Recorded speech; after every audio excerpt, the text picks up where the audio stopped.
Hey, bonjour tout le monde. C'est une suite étant donné que je vous ai fait dernièrement là, une capsule pour les pneus chinois.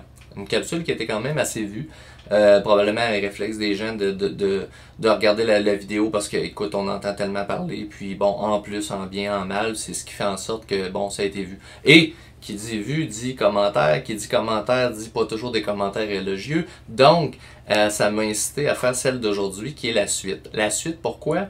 Parce que l'interprétation de c'est quoi un pneu chinois laisse à désirer, ou on pourrait dire n'est pas claire. Et je m'explique. Parce que pneu chinois, je ne l'ai pas dit dans la première parce qu'effectivement j'y étais un peu, j'ai simplifié ça. Vous savez comment le temps avance vite dans une capsule.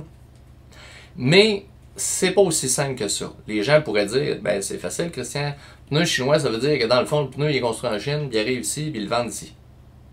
Non, ben c'est pas aussi simple que ça, c'est ça que je veux vous dire. C'est que même les grandes compagnies, il y a plein de compagnies qui font de la construction de pneus en Chine. Même Michelin, un des considérés comme les sommités du domaine du pneu, ont des usines en Chine. Donc c'est pas nécessairement juste ça le critère. Parce que justement, le critère, c'est plus large que ça. Donc, on veut savoir, dans le fond, la compagnie, qu'est-ce qui fait qu'une compagnie pourrait être considérée comme un pneu chinois, c'est une expression qui est galvaudée. Okay? En gros, ce qu'on veut dire quand je dis, ou quand un mécanicien vous dit pneu chinois, le vrai terme devrait être pneu de pays émergents avec manque de contrôle de qualité. Ça serait plus précis. Parce que c'est pas nécessairement Chine, ça peut être autant Bangladesh que ça peut être Taïwan, peu importe, ça peut être des pays autour aussi. C'est pas là que vient le problème. Le problème, c'est tout ce qui est autour. C'est le fait que le pneu, si il apparaît de nulle part avec pas de contrôle de qualité, on sait pas un peu ce qu'il y a dedans, que la compagnie nébuleuse nous offre ça, ça arrive par un intermédiaire ici par container avec à peu près pas de surveillance, puis que c'est vendu par un intermédiaire XY pas trop conscient de ce qu'il vend. C'est un peu ça qui est le danger, là. Puis ça amène aussi des pneus sur le marché dangereusement de basse qualité, puis c'est là que je vais en venir, c'est que c'est là que ça peut vous nuire, parce que le qualité-prix, à un moment donné, ça va loin. Là. Dans les exemples, il y en a même. Là. Vous avez chez Dollarama des exemples où ce que vous dites, ben ça, Christian, même si on est chez Dollarama, ça vaut pas la peine, ça dure tellement peu longtemps que pour quelques cents de plus ailleurs, on aurait la vraie qui durerait longtemps. Puis ça, c'est bon. Ben dans le domaine des pneus, c'est la même chose. J'ai prélevé un exemple pour vous donner, parce que ça vient comme aider, ou je pourrais dire, ça donne un exemple de pourquoi je vous dis ça. J'ai pris une grandeur qui est hyper, je pense que c'est la grandeur la plus vendue. Dans le fond, il y a deux grandeurs vraiment populaires pour l'instant dans l'automobile. Puis une de celles-ci, c'est 205-55 R16, une grandeur vraiment vendue. Il y en a partout, il y en a sur une Jetta, sur une Corolla, il y en a sur plein de voitures. Cette voiture-là, ce pneu-là, j'ai pris la même grandeur, puis j'ai pris le même site web pour être sûr qu'on ait des comparatifs corrects. Ben, sur ce site web-là, j'ai des Aptani à partir de 66,95 du pneu livré.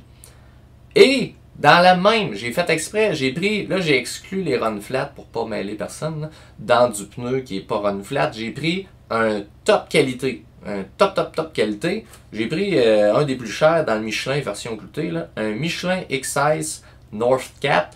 197 du pneu. Hey, 197 du pneu, 66,95. J'espère que vous n'allez pas me dire que c'est juste le nom, là. C'est parce que là maintenant, il y a quelque chose à quelque part qui est dans le produit, là.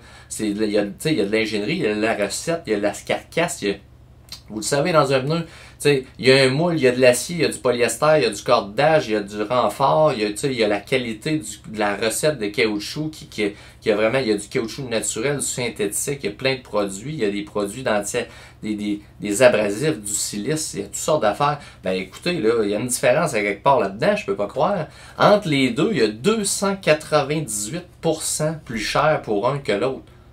Avez-vous déjà vu ça, vous, une confiture aux fraises à l'épicerie avec 298% d'écart entre la plus cheap et la meilleure? Si ça arrive, je vous garantis qu'il y a une différence dans les ingrédients.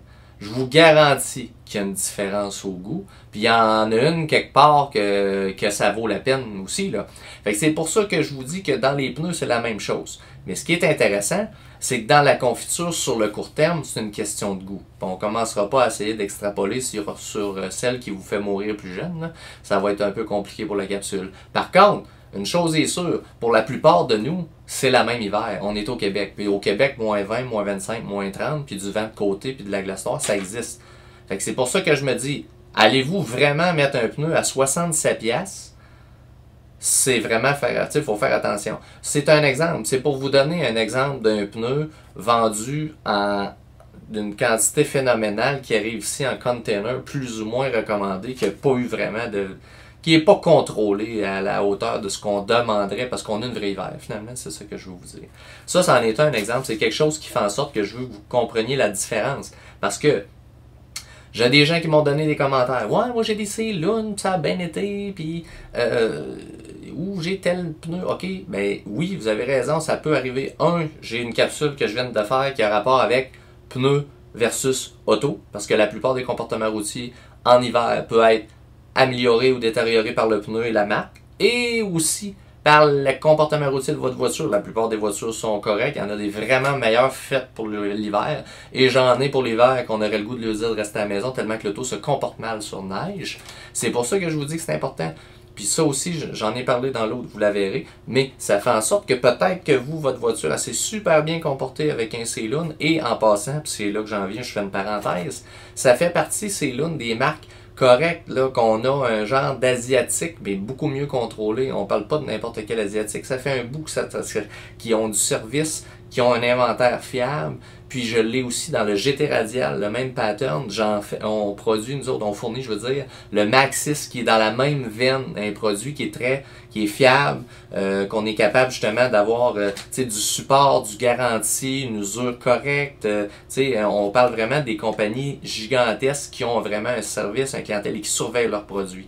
Pas pantoute comme ceux que je vous parle où ce que le nom apparaît, hein, Black Horse, de où est-ce que ça vient, ou Joy Road, ou écoute, il y a des noms là, je les apprends chaque semaine, il y a des noms qui s'inventent là, qui poussent comme des champignons. C'est ceux-là que je vous parle, ça vient de où, tu sais, où la personne roule avec ça, puis en dedans de 2-3 mois, là, les pneus sont tout croches, puis ou sont carrément plastifiés en hiver, là, glissant. C'est ça, là. Donc, c'est de faire attention à l'interprétation. Quand je dis chinois, désolé, c'est galvaudé, c'est la façon ancienne de parler des mécaniciens dans le domaine. La vraie façon de parler devrait être pneus de pays émergents, de compagnies louches qui ne fait pas de contrôle de qualité suffisant et qui vend que les bas prix en se foutant de l'importance de l'hiver comme on a. C'est ça, vraiment, quand on parle des pneus chinois, qui n'est pas la bonne expression finalement. Fait que c'est ça que je veux vous dire, puis de l'interpréter de cette façon-là, parce que oui, ça va arriver une compagnie qui a produit son pneu en Asie et qui finalement vaut la peine d'être vendu dans certaines situations. Ça arrive. C'est pour ça que vous pouvez demander conseil, parce que dans certaines situations, c'est vrai qu'on peut vous en proposer.